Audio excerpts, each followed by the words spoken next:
देखिए ये मेरी दादी है, मकई छुड़ा रही है। मेरी भाभी है, मकई छुड़ा रही है टोंगरी दिखा दिखा के।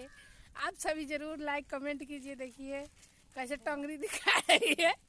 ये मेरी दादी है, ये मेरी भतीजी है, ये मेरे भतीजा है, मेरी मम्मी सोई है। ये खिड़की वाला भतीजा, ये खिड़की वाला भतीजा है। ये डोम्बा है।